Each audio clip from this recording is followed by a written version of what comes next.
Good morning, magandang umaga po sa lahat at welcome again to my channel. Welcome again sa ating Bible reading na naman ngayong umagang ito. Ngayon po ay ang babasahin natin ang Psalms o awit ng chapter 86. No? Buong chapter po ng 86 ay ating babasahin ngayon. May pinamagatang itong panalangin upang tulungan ng Diyos. Mag-umpisa na po tayo. Sabi po dito, sa aking dalangin, ako'y iyong dinggin. Tugunin mo, Yahweh, ang aking pagdaing. Ako'y mahina na't wala nang tumingin. Verse 2, pagkat tapat sa iyo, buhay ko'y ingatan. Lingkod mo'y iligtas sa kapahamakan, pagkat may tiwala sa iyo kailanman. Ulitin ko lang, no? Sa aking dalangin, ako'y iyong dinggin. Tugunin mo, Yahweh, ang aking pagdaing. Ako'y mahina na at wala nang tumingin. Pagkat tapat sa iyo, buhay ko'y ingatan. Lingkod mo'y iligtas sa kapahamakan, pagkat may tiwala sa iyo kailanman. No? Lagi tayong ganun ang ating sasabihin pag nananalangin tayo, nawa ay tugunin, pakinggan ng ating Diyos ang ating mga panalangin, no? Sa mga ating mga suliranin, ano, sa ating buhay, mga nangyayari sa atin ngayon. Pati na yung ating pagpapasalamat na naway pakinggan pa rin ng ating Diyos, no? Sa mga blessings na ipinagkakaloob niya, kalakasan na ipinagkakaloob niya sa bawat isa sa atin, sa kanyang pag-iingat sa atin, oras-oras, ano, sa atin at sa ating mga mahal sa buhay, naway pakinggan ng Diyos yung ating pagpapasalamat, no, sa kanya at purihin natin siya. Sabi dito sa verse 3, ikaw ang aking Diyos. Ako'y kahabagan sa buong maghapoy siyang tinatawag. Ulitin ko lang. Verse 3, ikaw ang aking Diyos. Ako'y kahabagan sa buong maghapoy siyang tinatawagan. Sabi niya, buong maghapon, no? Oras-oras na dapat natin tawagin ang ating Diyos. Yun nga, tayo manalangin oras-oras, ano? Maghapon hanggang gabi, hanggang bago tayo matulog, hanggang pagkagising natin, tayo ay tumawag sa ating Diyos. Verse 4, Panginoon, lingkod mo'y dulutan ng galak, pagkat sa iyo kaluluway tumatawag, no? Buong puso't kaluluwa tayong tatawag sa ating Diyos, no? Hindi lang yung basta tatawag tayo na sa kanya mananalangin o hihingi na lang ng hihingi, ano? Kailangan buong puso yung ating pagtawag sa kanya, buong puso't kaluluwa, yung ating pagpapasalamat sa kanya sa lahat ng binigay niya simula nang tayo ipanganak hanggang ngayon, sa kalakasan, blessings after blessings na ipinagkakaloob sa atin ng Diyos. Pasalamatan natin siya ng buong puso at kaluluwa. Sabi sa verse 5, mapagpatawad ka at napakabuti sa dumadalangin at sa nagsisisi. Ang iyong pag-ibig ay mananatili. Ito, verse 5 ng 86, ano, verse 5, mapagpatawad ka at napakabuti sa dumadalangin at sa nagsisisi. Ang iyong pag-ibig ay mananatili. Totoo naman yun, no? Na nananatili ang pag-ibig ng ating Diyos, lalo na sa mga taong totoong nagsisisi. Napakabuti niya sa atin lahat, no? Sa kabila ng mapapansin nyo nga, sa kabila ng ating paglimot kung minsan sa kanya, pero patuloy pa rin yung blessings, no? Na ipinagkakaloob niya. Patuloy pa rin na yung kalakasan na ibinibigay niya sa atin. Patuloy pa rin yung kagandahan ng buhay nating lahat. Sa kabila ng ating kuminsan na siya ay ating nalilimutan, ano? Kuminsan sa dami na ng blessings, nakakatulugan na lang natin yung sobrang saya, pero nakalimutan natin na magpasalamat sa ating Diyos. Sa verse 6, pakinggan mo, Yahweh, ang aking dalangin. Tulungan mo na po, ako'y iyong dinggin. Verse 7, dumaraing ako kapag mayroon ng bagabag. Iyong tinutugon ang aking pagtawag, no? Sa tuwing tayo magkakasuliranin, magkakaproblema, nalulungkot o anuman ang ating problema, dadalangin tayo. Kung minsan ang Diyos ay napakabilis sumagot sa ating mga panalangin. Kung minsan hindi lang natin napapansin dahil hindi naman yun ang ating pinanalangin. Pero may iba siyang binigay dahil yun ang mas makakabuti sa atin kaysa sa dinadalangin natin o hinihingi natin. Kaya yun ang kanyang binibigay o yun muna ang kanyang ibinibigay para mas lalo pa tayo nga lumapit at manalangin at magtiwala sa kanya. No? Kung minsan kasi, ay, hindi naman yan yung gusto ko. O hindi naman yan yung ano ko balak ko talaga dapat ganito yan pero itong nangyari, itong binigay, no? Minsan, hayaan mo na nga, pwede na nga yan. Kung minsan ganun, nakakalimutan na natin na dapat, thank you pa rin Lord. Ganyan dapat, no? Ang ating sasabihin sa Kanya. Thank you pa rin Lord dahil binigay mo to sa akin. Alam kong ito ay mas makakabuti sa akin. Sa susunod Lord, pag maganda naman po yung aking panalangin, ibigay mo rin po yung aking panalangin sa susunod. Di ba? Matuto tayong mag-antay. Matuto tayong magtiis, no? Magpatuloy sa ating panalangin sa Kanya. Tapos, sabi pa dito, verse 8, verse 7, dumaraing ako kapag mayroon ng bagabag iyong tinutugon, no? Lagi niyang tinutugon ang ating pagtawag. Verse 8, sa sino mang Diyos, wala kang kawangis. Sa iyong gawi, walang kaparis. Wala talaga dahil isa lang naman ang ating Diyos. Wala nang iba. Diyos na makapangyarihan sa lahat. Walang hihigit sa Kanya dahil siya lamang ang ating Diyos. Siya lang ang lumikha ng langit at lupa, nagbigay buhay sa lahat ng may buhay sa ating daigdig, sa ating mundo, sa lahat. Verse 9, ang lahat ng bansa na iyong nilalang, lalapit sa iyo, magbibigay galang, sila'y magpupuri sa iyong pangalan.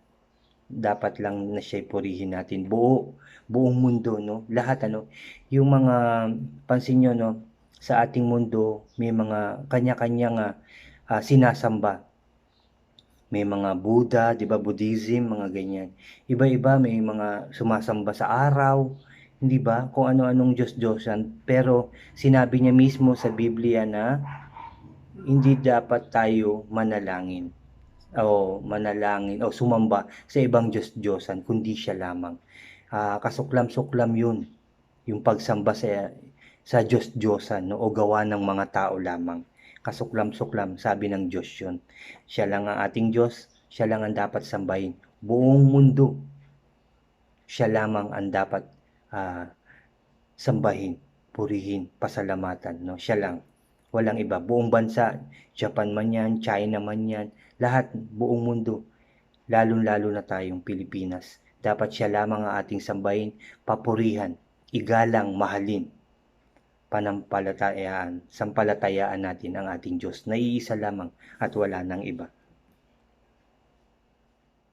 Sabi sa 10, pagkat ikaw lamang ang Diyos na dakila, na anumang gawin ay kahanga-hanga. Totoo. Lahat kahanga-hanga ang ginagawa ng Diyos sa ating mga buhay, hindi lang sa akin, hindi lang sa aking pamilya, kundi sa inyong lahat, kahanga-hanga ang ginawa niya. Simula pa noon hanggang ngayon, pansinin niyo ang kanyang mga kahangaang ginawa sa ating daigdig, sa magaganda nating dagat, ilog, hindi ba? Mga magagandang mga corals natin, di ba, sa dagat, mga kamanghamanghang mga nilalang sa ilalim ng lupa, mga isda na napakagaganda, hindi ba? Mga ibon, di ba? Siya lamang ang gumawa nun.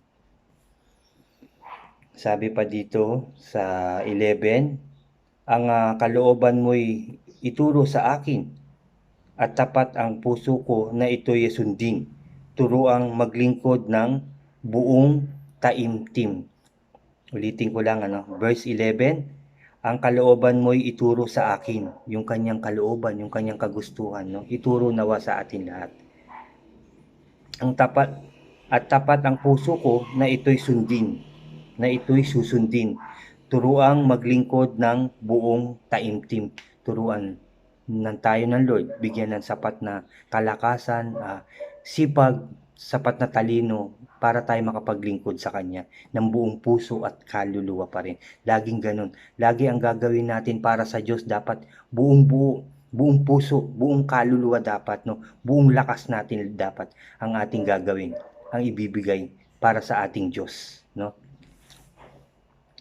Sabi pa dito, verse 12, O Panginoong Diyos, buong puso ilalaan, pupurihin kita magpakailanman at ihahayag ko ang iyong kadakilaan. Dakila ang ating Diyos.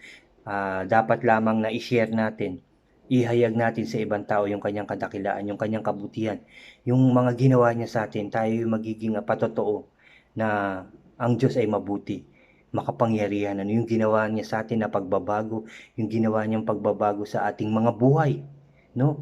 Yung dun sa mga taong pinagaling, no? Dapat yun ihayag nila yun. Magpatotoo sila. Ihayag nila yung kadakilaan ng Diyos, yung kapangyarihan ng Diyos na ginawa sa bawat buhay nila. No? Simple man yan na nagawa ng Diyos, dapat mo yan i-share. Dapat mo yan ihayag. No?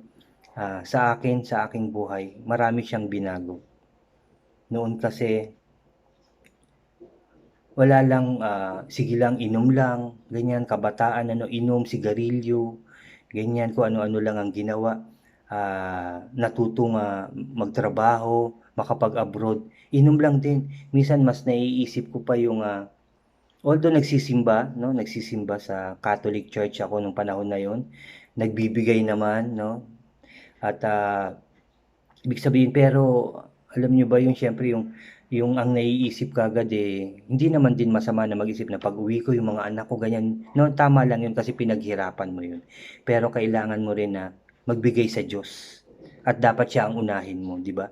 Napasalamatan dahil binigyan kanya na napakaraming pera, biyaya, nakarating ka sa abroad ng maayos at nakauwi ng safe pa din, di ba? Na malakas.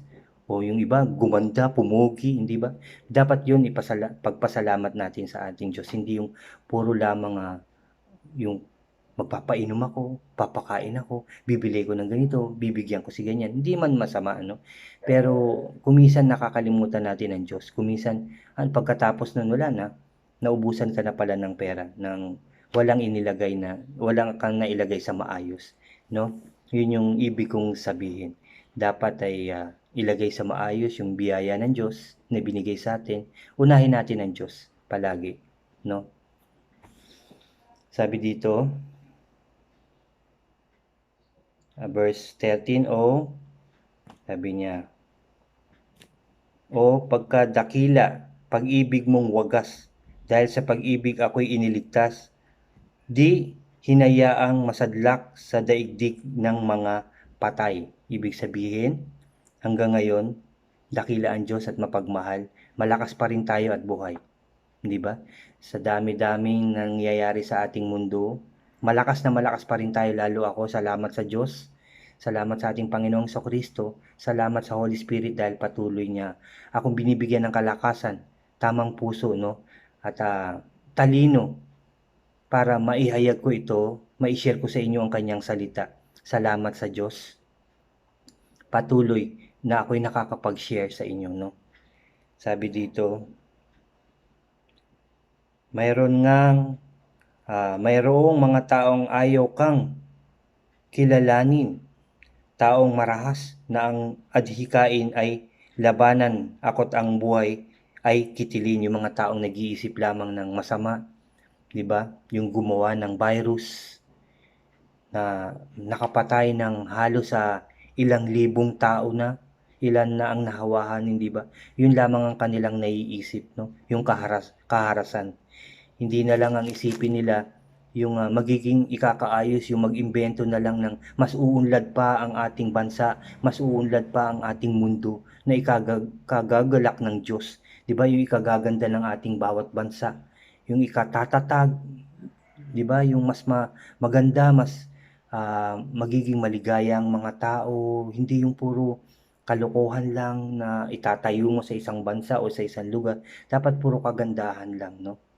Yung yaman natin, yaman na maayos, hindi yung nakawan dito, nakawan doon, hindi ba? Yung Yun na lang ang isipin ng mga scientists na dapat gawin natin to para umunlad ang ating bansa. I-share natin sa ibang para umunlad din sila. Iayos natin ang ating buhay ng maayos. At sa bawat maiisipan nating kagandahan at ay kagaganda ng ating bansa, mga itatayo na kung anuman na ikayayaman ng bansa, ipagpasalamat natin at ialay natin sa Diyos upang i-bless niya ang lahat ng ating mga ginagawa at ginawa at gagawin pa. Ilapit natin lahat sa Diyos. Puro kabutihan lang. Lagi natin ipanalangin, Lord, gagawa po ako ng ganito. Tulungan mo po ako at gabayan nawa ay ito'y maging kalugod-lugod sa iyo, Father God. I-bless mo po ito upang ako'y magtagumpay at magtagumpay din ang aking lugar o ang aking bansa. Hindi ba? Dapat laging ganun. Hindi yung kung ano-ano naiisipan, ito gagawa ako ng ganito para maraming magkasakit, maraming mamatay. Dapat hindi ganun. Dapat manguna sa atin ang ating Diyos. Isipin natin siya. Humingi ng tulong, no? At isipin natin yung puro pagmamahal lang sa ating kapwa para maging maayos ang ating buhay, ang ating mundo, upang malugod ang ating Diyos sa ating lahat. Sabi dito sa verse 15, ngunit ikaw, Panginoon, tunay na mabait, wagas ang pag-ibig, di madaling magalit, lubhang mahabagin, banayad, magalit. Mabuti ang ating Diyos. Mahal niya tayo. Hindi niya tayo bibigyan ng buhay kung hindi niya tayo mahal. Hindi niya ibibigay ang mga halaman para tayo ay may makain, mga puno, di ba? Masasarap na bunga, di ba? Mga hayop na pwedeng kainin, di ba? Kung hindi niya tayo mahal, hindi niya tayo bibigyan ng magandang buhay. Nilagay niya tayo, hiningahan niya tayo para tayo magkaroon ng buhay. Binigyan niya tayo ng sapat na kalakasan, hindi ba? Matatag, magandang pamilya dito sa lupa. Mahal niya tayo. Mabuting tao ang Diyos. Handa siyang makinig. Handa siyang magpatawad sa lahat ng nagkakasala sa Kanya at muling magbalik sa Kanya at hindi na muling gumawa ng kasalanan. Sabi sa verse 16, pansinin mo ako, iyong kahabagan. Iligtas mo ako, bigyang kalakasan, pagkat ako'y lingkod mo rin, tulad ng aking nanay, sabi sa salitang ito. Tayong lahat ay dapat maging lingkod ng Diyos. Lahat tayo. Babae ka man, lalaki ka man. Ano man ang edad mo ngayon, pwede tayong maglingkod sa Diyos. Pwede tayong maghayag ng salita sa bawat mababasa natin. Ay ganun pala ang sabi ng Diyos, napakaganda naman ang sinabi niya, napakaganda ng kanyang ginawa. I-share natin sa ibang tao. Maglingkod po tayo ng buong puso at kaluluwa. Sabi sa 17, pagtulong sa aking iyong patunayan upang mapahiya ang aking kaaway kung makikita nilang mayroong katibayan na ako'y inaliw mo at tinulungan. Ito yung sinasabi ko sa inyo na yung pagpapatotoo, no?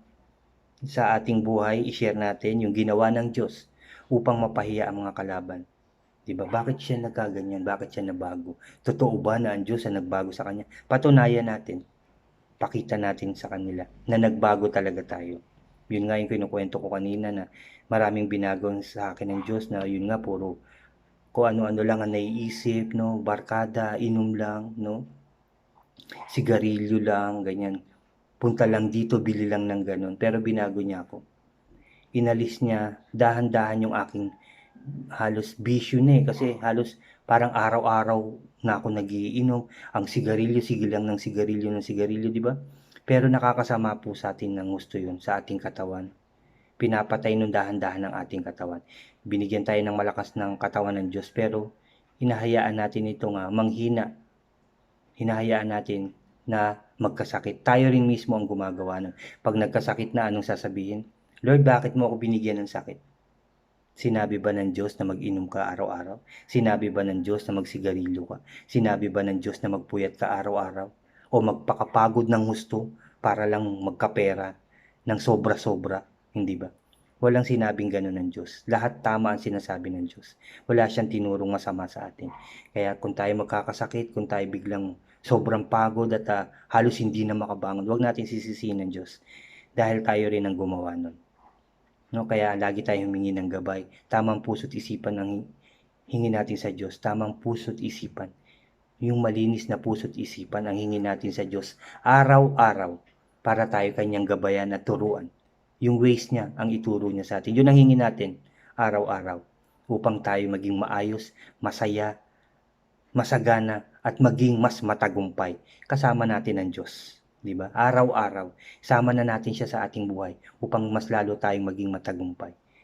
Upang tayo tulungan niya, upang ang mga taong kumukutya sa atin ay mapahiya dahil may Diyos tayo, kaya tayo nagtagumpay. Amen po. Ganun po ang ating gawin. At yun po ang katapusan na verse 17 ng 86, no? Kung gusto niyo pong basahin Psalms o awit ng chapter 86, buong chapter po ng 86 ating basahin. Napakaganda po ng sinabi, no? Marami tayo na naman natutunan at pinalawak na naman ng Diyos ang ating puso't isipan, ano? Marami na naman siyang sinabi sa atin na magtiwala tayo sa Kanya, na nandyan lamang siya, manalangin lang tayo. Palagi tayo magpasalamat, magpuri sa ating Diyos, na makapangyarihan sa lahat dahil ang ating Diyos ay buhay, handang makinig. Oras-oras, anumang oras, gusto mong manalangin, punta ka lang sa isang silid mo, sa kwarto, sa sulok, manalangin ka ng taimtim, ng buong puso't kaluluwa. Sigurado ko nandyan ang Diyos at pakikinggan ka niya. Salamat. At tayo manalangin ngayong umagang ito, samahan niyo po ako. Tayo magsiyuko, ihanda natin ang ating puso sa ating pakikipag-usap ulit sa ating Diyos. Hallelujah Lord, Hallelujah Jesus, Hallelujah Holy Spirit. O God, marami na naman salamat. Maraming salamat na naman sa umagang ito sa iyong mga salita na aming nabasa. Aming narinig na naman ngayong umaga. Lord, salamat sa pagkakataon na naman na ipinagkaloob mo sa bawat isa. Tunay nga na napakabuti mo sa amin, Lord. Salamat, Lord, sa iyong pagmamahal. Salamat, Lord, sa iyong mga salita na bigay sa amin upang kami mas lumawak, mas tumibay ang aming pananampalataya, mas tumibay ang aming buhay, mas lalong lumapit sa iyo, Lord. Salamat, Lord, sa iyong mga salita na bigay sa amin lahat. Salamat, Lord. Salamat, Jesus. Salamat, Holy Spirit. Tunay nga na mahal mo po ang bawat tao. Salamat, Lord. Kami aasa, magtitiwala, magpupuri, magpapasalamat, dadalangin sa iyo lamang, O Diyos, dahil ikaw lamang ang aming Diyos na makapangyarihan sa lahat. Diyos na dakila. Salamat, Lord, dahil ika'y buhay na nandyan, handang makinig sa amin lahat. Salamat, Lord, dahil hindi mo kami pababayaan. Papahiyain mo ang mga taong kumukutya sa amin dahil sa aming pagtitiwala sa iyo. Dahil sa aming paglapit sa inyo, dahil sa aming pagbabago, maraming kukutya. Lord, papahiyain mo sila. Salamat, Lord, sa iyong pagmamahal. Salamat, Lord, dahil gagabayan mo kami at sasamahan araw-araw, anuman na nangyayari sa aming mundo, Father God. Anuman na nangyayari, kalungkutan, kahirapan, karamdaman, Lord, hindi mo kami pababayaan dahil gagabayan mo kami at lulukubin ng iyong makapangyarihang protection, Father God, lahat ng aming mga mahal sa buhay. Lahat, Lord, pati ang aming Presidente Duterte, gagabayan mo siya. Iingatan, palalakasin, pagtatagumpayin, O God. Pati kanyang mga mabubuting mga kasama sa pamahalaan, kanyang pamilya, Father God. Ang aming Mayora, Arlene, Lord, sasamahan mo rin siya at lulukuban, Father God. Ganun din ang kanyang pamilya at mga kasamahan sa pamahalaan na mabubuti, na may takot sa iyo. Hindi mo sila pababayaan kasama ng mga scientist na mabubuting scientist na nag-iimbento ng puro kagandahan at tama lamang. Doktor, nurse, pulis, sundalo, Father God, mga barangay captain na mabubuti, Father God, mga tanod din na sumusunod, Lord, na may takot sa iyo, mga frontliner, Father God, at ang lahat ng tao sa buong daigdig, Father God, lulukubin mo. Dahil silang lahat, dahil kami lahat ay may takot sa iyo, nagmamahal, nagpupuri, lumalapit ng buong puso't kaluluwa sa iyo, Father God. Dahil ikaw lamang ang dapat lapitan, ikaw lamang ang dapat sambahin, mahalin, habang kami nabubuhay. Dahil ikaw lamang ang Diyos at wala nang iba. Thank you, Lord. Thank you, Jesus. Thank you, Holy Spirit, dahil kami tagumpay. Sa labang ito, Father God, tagumpay na kami. Magiging maayos na ang buong Pilipinas, buong mundo, Father God. Magiging mas maayos na kami, mas ligtas, mas masagana, mas tagumpay dahil sa inyong pagmamahal at dahil kasama ka na namin sa aming buhay, O God. Hanggang sa kahuli-hulihan ng aming buhay, ikaw ang aking sasambahin, ikaw ang aming sasambahin at sasamahan. Lord, ikaw lamang ang aming lalapitan, ikaw ang aming sandigan. Dahil lulukubin mo kami ng iyong pagmamahal. ng iyong kapangyarihan, O God, ng iyong protection, Father God, ng iyong totoong pag-ibig sa bawat isa sa amin. Salamat, Lord. Salamat, Jesus. Salamat, Holy Spirit. Tagumpay namin sunod-sunod, Father God. Lord, please always bless us all and guide us all. Lahat ng tao, Lord, sampu ng aming mga mahal sa buhay, ilayo mo po kami sa anumang kapahamakan, karamdaman, tukso, lalong-lalo na sa gawa ng kaaway. Salamat, Lord. Salamat, Jesus. Salamat, Holy Spirit. Pinupuri ka namin, pinasasalamatan, sinasamba at dinadakila, O Diyos, sa tanging pangalan na aming Panginoon sa Kristo, na aming tagapagligtas. Ang lahat ay magsabi ng Amen and Amen and Amen. Whew. Salamat po. Salamat sa umagang ito. Alam ko pong na-bless po tayong lahat sa salita ng Diyos. Salamat.